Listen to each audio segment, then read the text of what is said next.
Hello everybody. So this week we're carrying on Dungeons and Dragons, and all of our writing activities as well as some of our reading activities are based on this story, and it's beautiful. It's a really beautiful big book, and it's illustrated in my favourite art medium, which is watercolour, which we have been really lucky to be able to use at school. So our book is called Tell Me a Dragon, and this is by somebody called Jackie Morris. And Tell Me a Dragon, I wonder if you can pause this video if you're with a grown-up and use your prediction skills, your magic ball skills, and think about what you think might happen in this story. There is the front cover so you can have a look. What do you think this story might be about? Just pause now and have a little think if you can.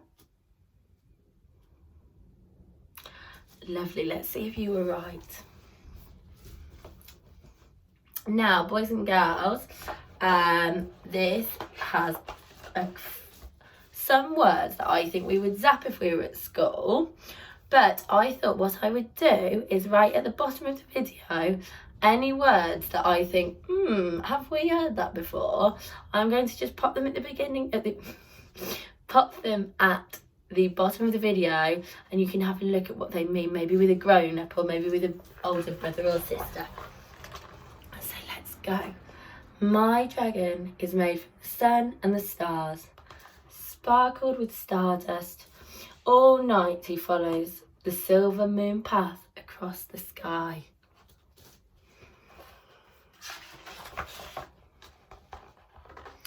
My dragon eats sweet, perfumed flowers. When she laughs, petals rise on her breath. My dragon is snaggle-toothed, fierce and brave.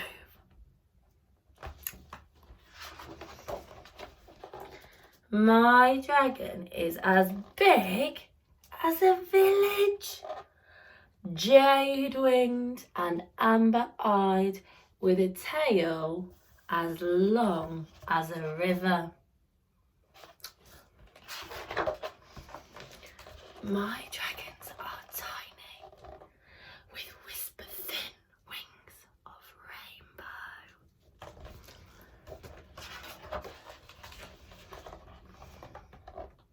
My dragon is a sky dragon. Together we ride to the secret music of the wind. I wonder what the music of the wind sounds like. My dragon is a sea dragon. All day he plays racing dolphins in the waves.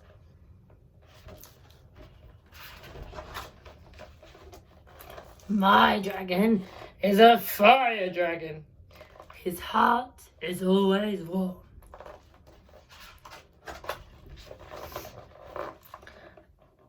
My dragon is an ice dragon. His breath is snowflakes. Curled around my ear, my dragon sings sweet songs, tells me strange stories from far away and long ago. My dragon guards a nest of eggs, keeping them safe until they hatch. Curled around my pillow, my dragon sleeps and keeps one eye on the door to be sure no monsters creep into my dreams. Now, tell me your dragon. So I'm going to hold this up for a minute so you can see all those beautiful dragon illustrations. So this week, before we have a look at, there's an extra part of this book, but before we have a look at that, this week we are going to be making up our own dragons, and you did that a little bit last week. But this week, because these dragons all have a bit of a theme, because we had the fire dragon and we had the ice dragon, so I thought that we would do the season dragons. So we will be doing one about spring and summer and autumn and winter, and we're going to be describing a different dragon every day and even drawing a picture of our dragon to go with it. So I have put mine on our website. But before we carry on, so you could write any sentence you like. You could just describe it in one sentence. But in this story, they say some different things, like, my dragon is as big as a village. So I've said about mine, it was as bright as spring. And I was wondering if you could think of a sentence like that about your season. But anyway, we have a little bit extra to read. So here are some little field notes and observations on the lives and drawings of dragons. So all around the world, from prehistoric culture to the present day, humans have made stories and art about dragons. There are almost as many different types of dragons as there are people to imagine them. Some dragons are more common than others. In China, there are 4 dragon kings, and each king rules over a season. So that is where we're going to get our inspiration from. If angered, they can all raise fierce storms. All 4 of these dragon kings are water dragons.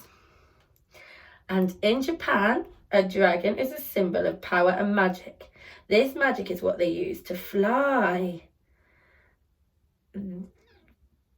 Wow. So there are lots of different dragons that have been invented before, so we're going to try and do our own. So, eggs and the early lives of dragonlings. Some dragons lay eggs. A dragon's eggs can be small enough for a child to hold, cupped in one hand. Think about how big that would be. Others are as large as mountains. Some eggs will hatch in a few days, a few weeks, but others can take a century. That's 100 years. Many dragons choose to lay their eggs with a guardian dragon so they get kept safe and secret.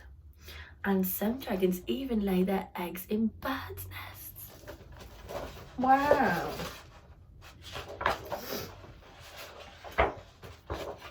So something about dragons, their skin, scales and feathers, which might be some nice things for you to think about describing with your amazing adjectives, your amazing describing words. Most dragons are scaled. Like reptiles, they shed their skins in order to grow.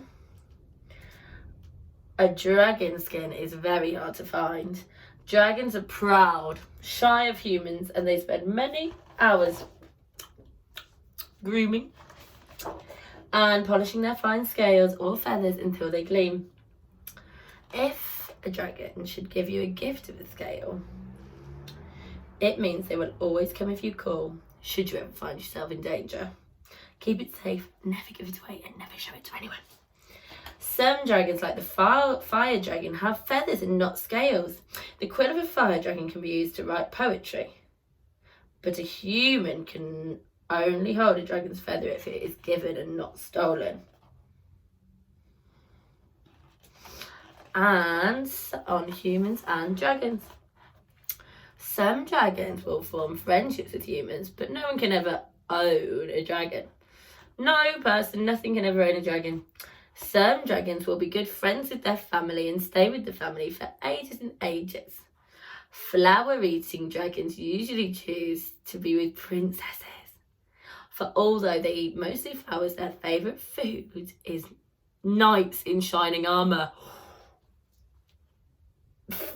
Most dragons can speak the languages of a human. And all dragons love music. So I think we'll stop there. So what a lovely book. I hope you have enjoyed it. And we'll be working around this all week. So I'm really looking forward to seeing all your amazing work and beautiful pictures, I hope, that go alongside it. Good luck, well done. And remember to email if you need anything at all.